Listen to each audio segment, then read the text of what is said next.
We're going to watch 3 films of Julika Rudelius, and I know Julika for a long time already. And remember when I curated the Niet Normaal exhibition that she was already the famous artist. I was like, wow.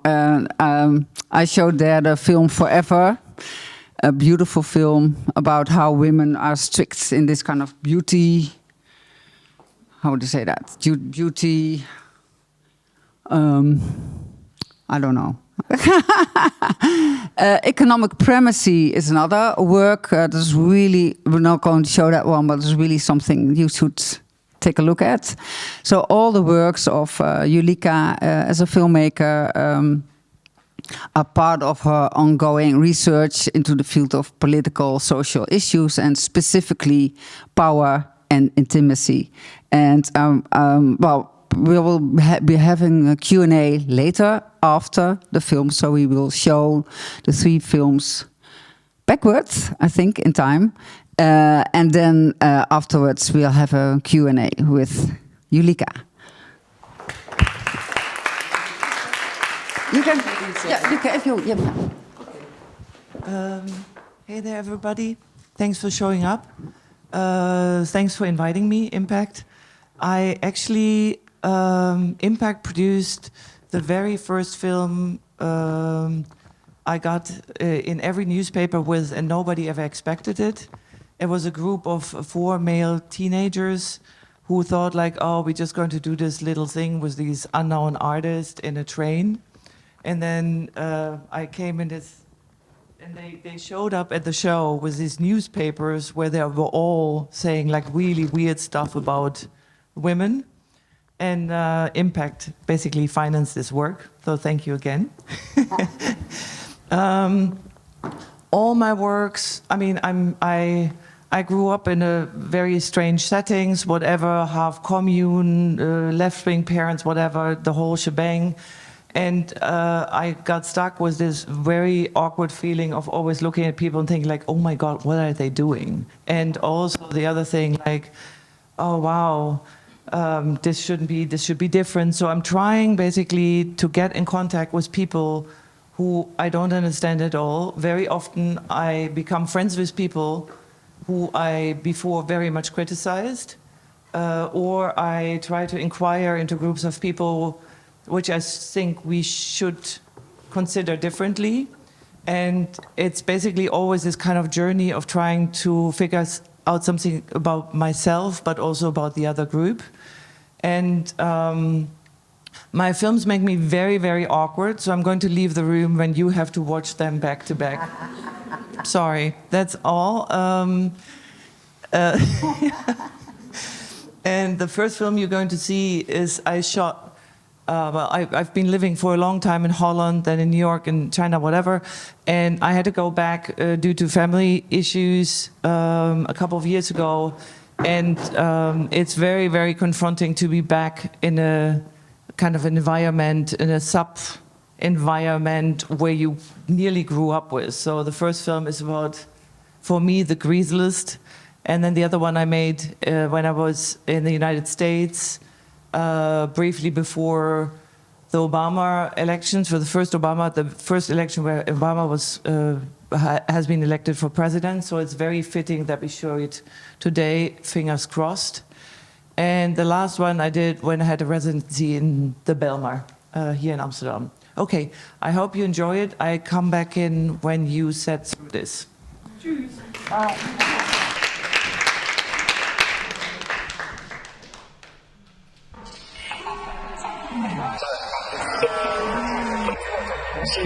Komm her!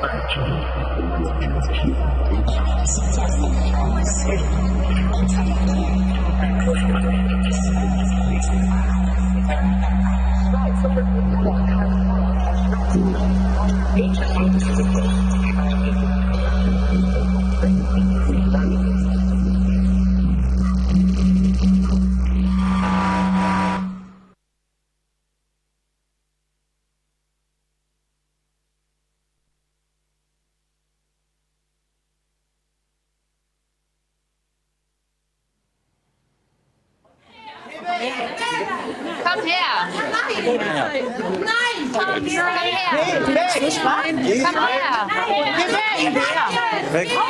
Komm jetzt, doch. Komm. Komm schon. Komm. Nein, komm her. Geh weg. Nein, komm her. Geh weg. Ja. Seh nicht so. Komm mal her. Aua, geh weg. Ja. Geh. Actually, I want to start with a question to the public. Is that okay for you? I just want to have your first reactions, if you want to share that. Like, which of the three films, different in timeline, makes you feel most uncomfortable? Yeah, go. The first one. Yeah. Can you say why?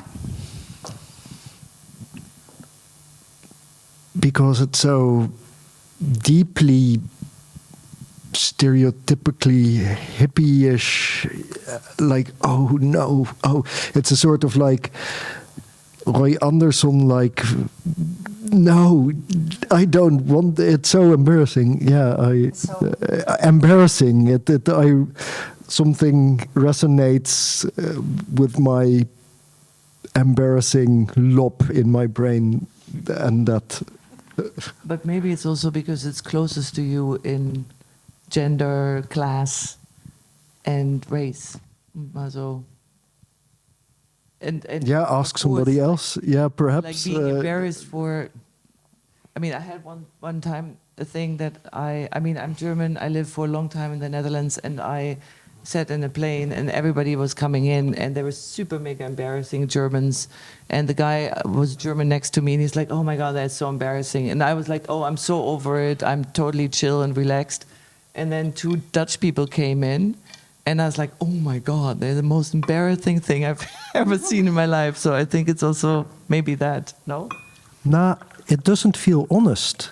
And it feels like really forcing something that's like not yourself. And that's what disturbs me.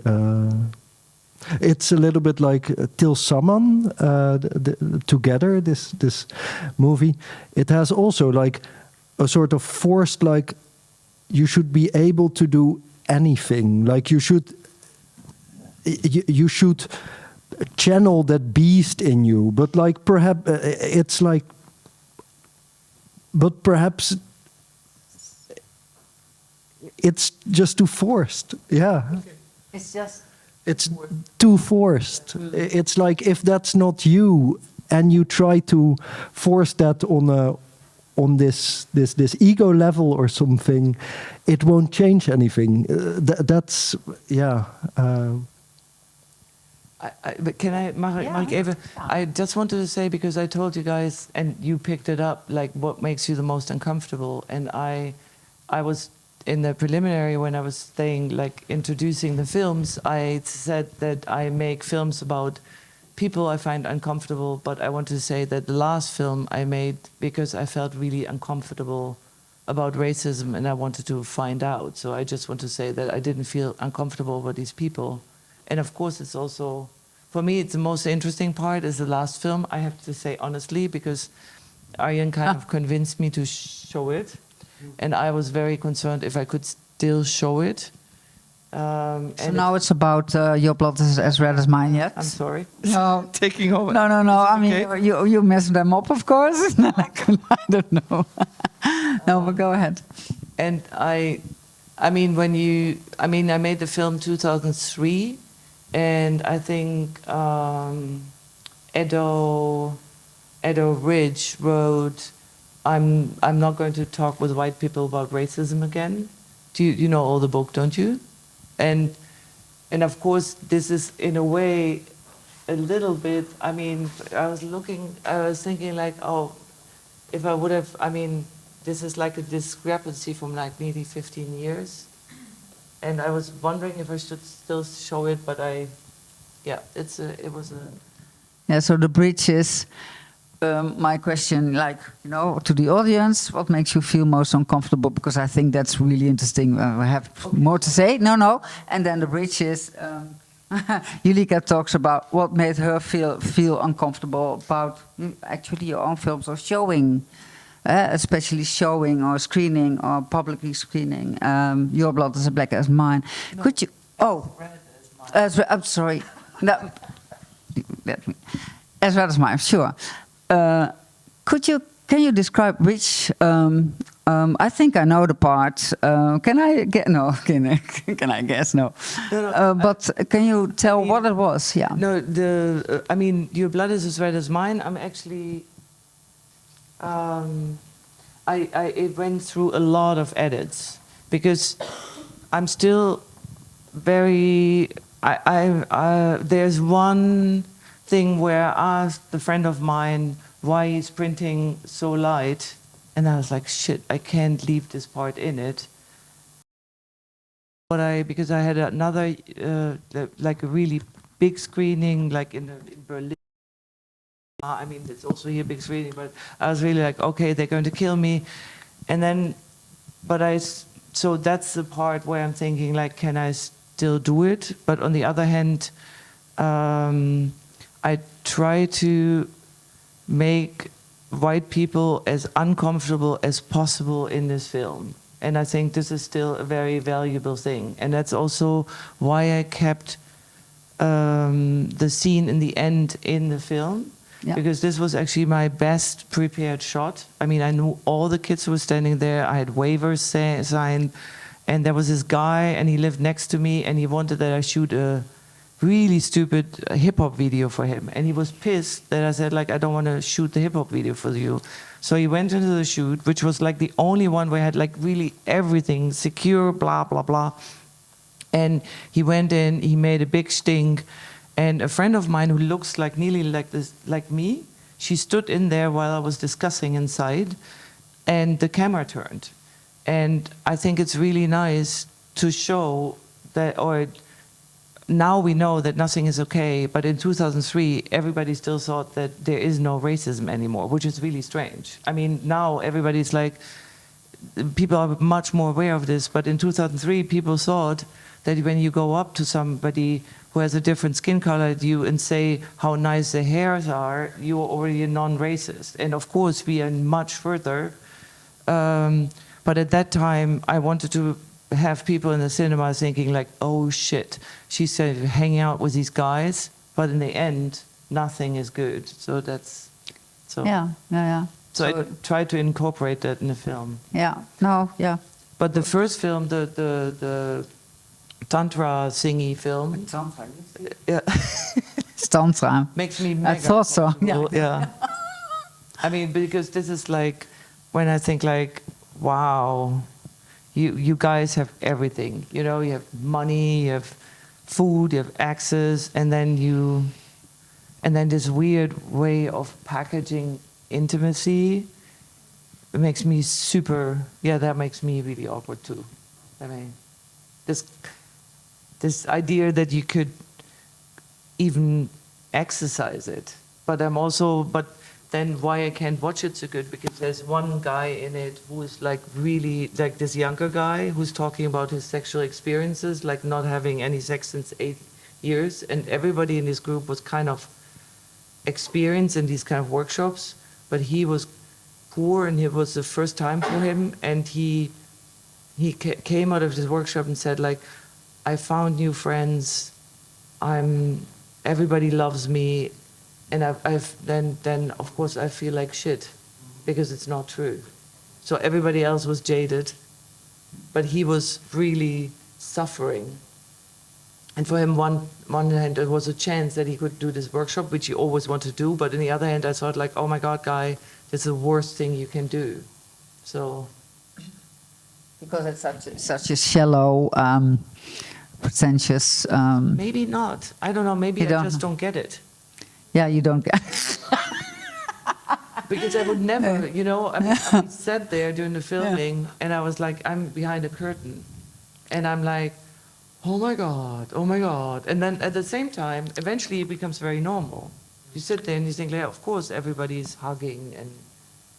But is there also when you, I mean, because it's actually with all your films, this curiosity that you have towards groups of people that you don't know or that further away, and you're just curious, like what's happening there.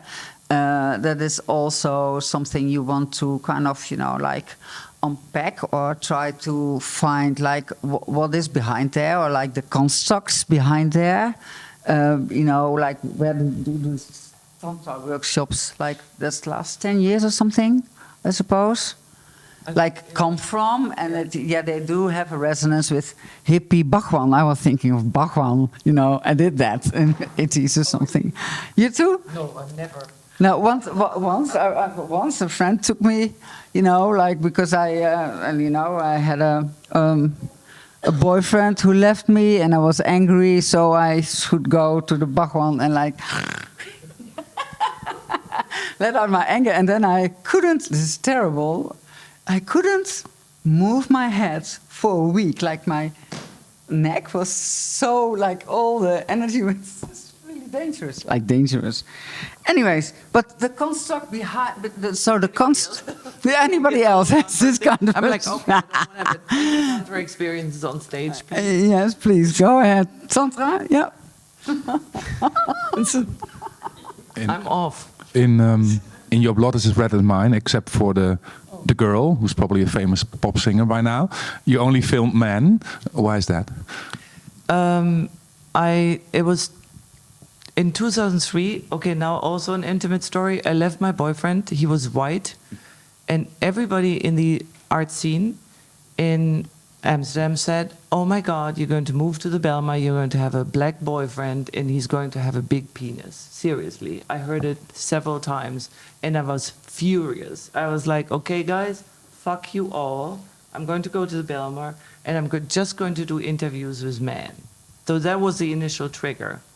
And then, because it was so weird, because then the art scene, of course, thought that they are beyond doubt, that they're non-racist, all these things which we learn now, that everything is so much work not to be like this. Then we had still this kind of blissful innocence that you can say these kind of things. I mean, people would run around and say the N-word, like because they thought they would be so in tune with whatever friends they had or something like this. So in a way, but I was like, wow, this is so weird that the art scene is so open, and then they say these kind of things, and it came en masse. So I tried to deal with it. And I thought, like, okay, in the beginning, the setup was I'm going around and I'm going to do interviews with everybody who tries to chat me up, or I would chat people up, and then I would film it. And I'm still a big Nanny Cherry fan, and there's this song, Your Blood Is As Red As Mine, which I think is a super great song. So in the beginning, what I did is whoever talked to me on the street, or I did too, I invited them to look at each other's blood. So I have a lot of, in the beginning I filmed all these things where I sit next to people and you do this blood pricking, and then we really looked at if the color is different. Because I thought that's so amazing that 3 millimeters of some weird cover over every person decides how people are going to deal with each other. And so that was one thing. And the other thing was that I'm extremely interested in behavior. And again, it's so weird that this changes everything. And I was, 2 years before, I had done a job in Mali, and that was analog still. And so when you shoot analog, you have to expose your films right. And when I brought them in Mali to the laboratory, they were all wrongly exposed. And I was like, whoa, what's that? And then I realized that because I'm like I'm 56. So if you learn photography in my age, in the class and the background where I am, you learn skin color +1. Exactly. So you know you have gray, and then you have skin color plus 1. So, but of course, that's totally bogus, because you have skin colors -2, -3, +3, whatever. But then, Anselm Adams, so you learn that. And the other thing was that you would push films differently, slide film differently, because of course, everybody on the film had a much darker skin color. So you had to push films differently. And I thought it's such a... No, when you work on slide, you have to push film, you push the exposure so that it's the right exposure. And thank you. And the other thing is that I used to be a box photographer when I was younger, like much younger. And in boxing, you very often have white and black people in the ring. So when you would still shoot analog, you always had to make a decision who you would expose. So would the white person be totally eaten out, or would be the black person be totally dark? And then I had this idea that I would make this whole film about these kind of weird technicalities. So that was a setup.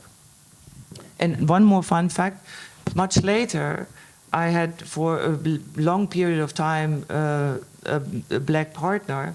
And he was always saying that he would not go with me to film festivals when I'm screening this film, because it looked like I was looking for a boyfriend and then I got him. So it was a little bit like, ugh. Nice one. Weird. Now we don't go to your own films. No, because, okay, but the thing is why I don't go, like I always, how should I say this? So behind a lot of things, I mean, my biggest, like the other concern about being awkward or other people being awkward or whatever is this thing that I'm having, and that's really boring because everybody now talks about it, but that I think that capitalism instrumentalizes everything, you know? So basically Tantra and Timothy, you know, these guys, the politicians, being basically just puppets. So it's like everything is being exercised so that you can manipulate people better. But in order to make these films, I also manipulate. And I work with real people. So I gain their trust. I film them, and then they stand for something which I find sometimes awkward. And so I have to deal with it. And that makes me awkward again. Yeah. So, Hello. Because kind of going over what you just said, because I think a lot of your work, if you look at kind of the way how you approach your work through the lens, it seems almost like you're kind of an anthropological, like looking without any judgment. But at the same time, like you just said, I think a lot of your work kind of taps into bigger judgment of the world, capitalism, racism, whatever.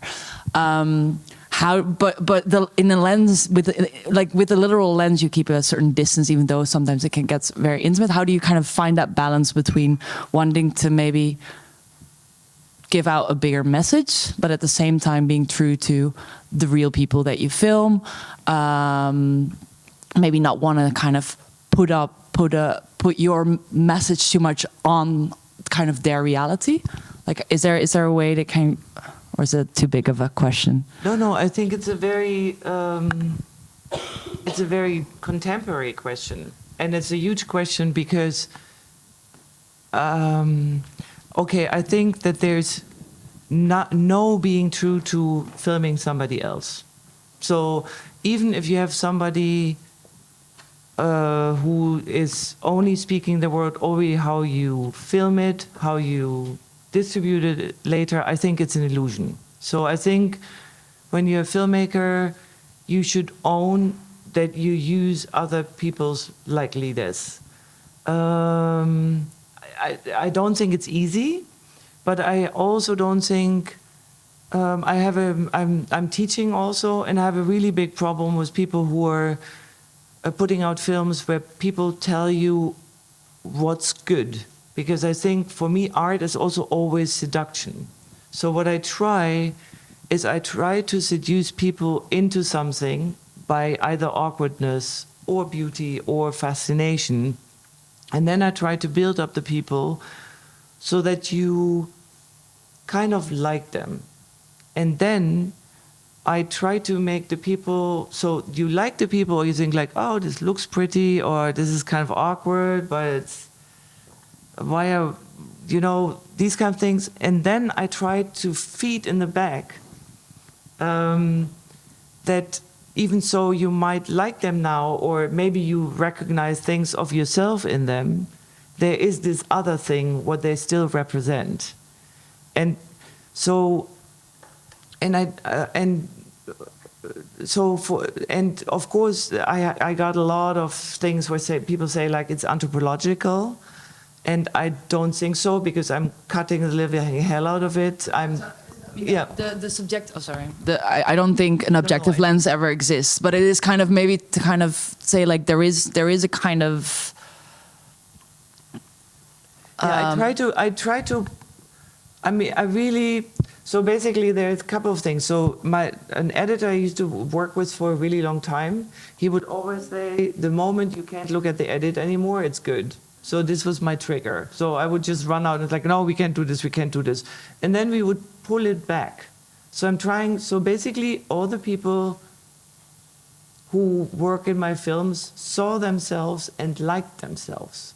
So I try to make it so that people who are in it like themselves, but people who are not in it see something else in it, which really makes you awkward. But for example, when I showed Your Blood is as Red as Mine in the Belmar, in a community center where I also worked for a while, and I had a lot of people, like there's kind of a bigger part of people who were coming originally from Ghana, and they came in and they said like, oh wow, this is our living reality. That made me really proud. So I was like, whoa. But I also cut it twice, because in the beginning I had more stupid white people in it. No, but really, really stupid white people. So I had this beautiful shot. I had a woman I found in a what was it? In a fitness center, and I promised her that I would pay her one of these things where you can get spray painted on. It's really expensive. So it's this booth. So and you make like this in a bikini, and you get spray painted, and you're brown. And we went in there, and she spray painted. She was this really pretty blonde girl, and then she said like, and I said like, so why do you want to tan? And she said, well, it's beautiful. And I said like, okay, so, and I said like, so why, do you want to be black? And she said like, no, I don't want to be black. And I said like, why not? And she said like, well, nobody sees me in the dark. And of course, this was like a great quote, and everybody's like, yes, we have the great quote. But then I realized when I test screened it, that the white people in the audience got much too happy, because, you know, they were like, oh, okay, you see, we are laughing. Like everything is cool, she's kind of stupid, so we get kind of punished. So I took it out so that I'm the midpoint of stupidity in a way, to concentrate it. I don't know. Does it answer any of your question? Yeah, I do think so. Yeah, I mean, I understand that there's not a one definitive answer, but I just kind of it's interesting to kind of how you navigate, and what you said I think is very good, that you want to make something that people can portray, or at least that's how I interpret their own kind of lived reality on, or their interpretation on, or yeah. I mean, at the moment I'm making a film about men in fitness, also with big muscles and SUVs, because I hate SUVs. I really try to set my mother up, who's like having dementia, that she should scratch SUVs, but she refused. I mean, that's really problematic. So but now I have like a. So I decided to make a film about SUVs and these men with huge muscles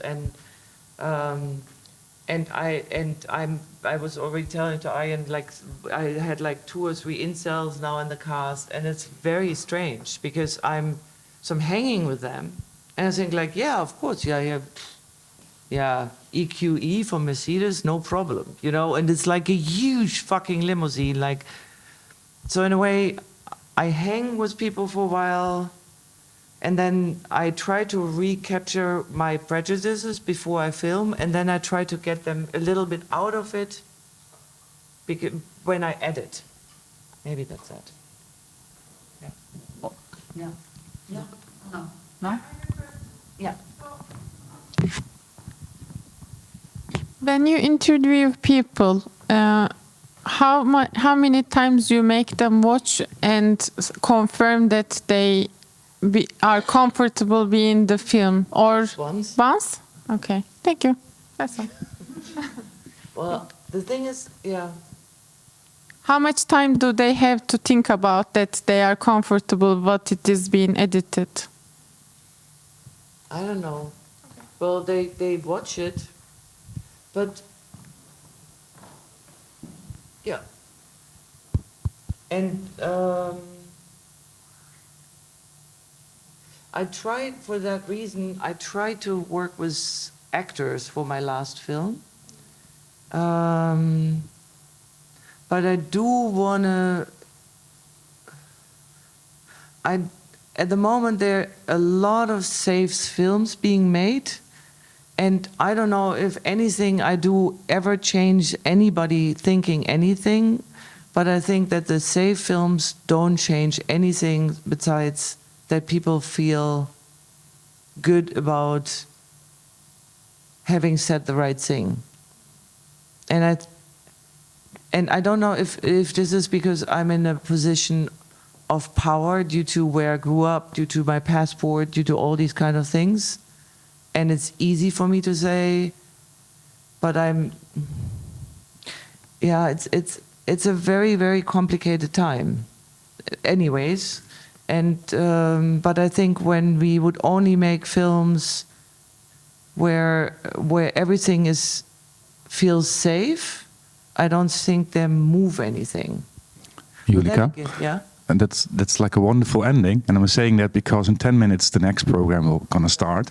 Yeah, but the thing is, Hanneke said that too, and I think he's bullshitting us about it. Who? You? Hanneke. Ah. Yeah. But then I don't know. let's talk that over in the bar. Okay, yeah, I get that. Oh, but thank you. So your last phrase was, you don't think that only making films, safe films, so to say, is actually changing anything. That was the last thing that she said, wasn't it? Or Yes. yeah. With a lot of. Basically, why we organize deal with but it. subtext, we know, because that is the But context. in 10 minutes, Munir is going to start. Yeah. So we need don't to. want to disappoint That's why him. I'm finishing 5 minutes up. by now. I'm So. finishing up. Wil nog iemand iets zeggen? Wat? Zo, Mag je nog? nee. Nee. Nou, oké. Nee. Oh. Dag. Dag.